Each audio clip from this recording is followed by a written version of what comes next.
Isebe lezempilo kunye neenkokheli zomthonyama aziboni ngasonye ngesiphakamiso sokuba kolukelwe esibhedlele. Inkulu-baphathiswa yaseMpuma Koloni umnumzana Oscar Mabuyane ukhokele igqiza ebeliyokutyelela abakhwetha kumabhoma nasezibhedlele kwiingingqi zaseNgcobo nakuKomani. Ukuzokuthi gango kubabalelwa kumashum'amabini abakhwetha abaphulukene nobomi babo kweli phondo ngeziholide zehlobo.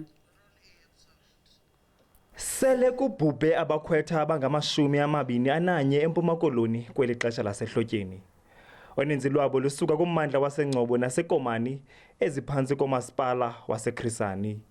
Inkulu-baphathiswa negqiza bebezokuguculula bezokuqoqa amabhoma neengcibi ezisemthethweni nezingomavuk engcini. Ufuna umzali ozidinayo ngomntana wakhe ahambe aye kule ndawo nomntana wakhe ajonge into yokokuba abo banikwe ukuba mabebe ngamakhankatha bakhankatha ngendlela efanelekileyo na. Into esingazuyivumela kukuba eli siko lethu lingcwele lingcwalisekileyo libangelwe umdintsi netyeneba ngenxa yokungakhathali kwabantu. Isebe lezempilo kuzwelonke lithi ulwaluko lwasesibhedlele yeyona ndlela mayilandelwe.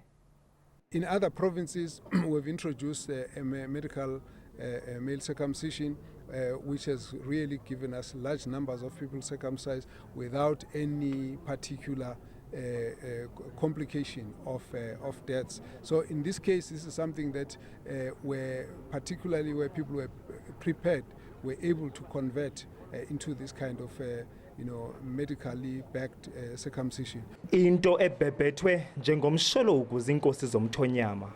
Kuyafuneka sithethile icace nakubani into ba soze amakhosi ahambisane nento yoba kwalukwe ezibhedlele.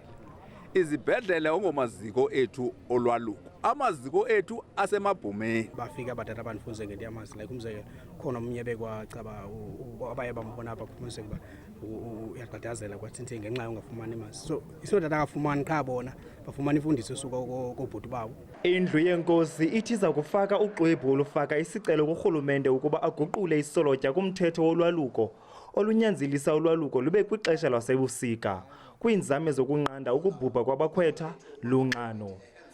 Athule joka kwiindaba ze-SABC ndiseNgcobo eMpuma Koloni.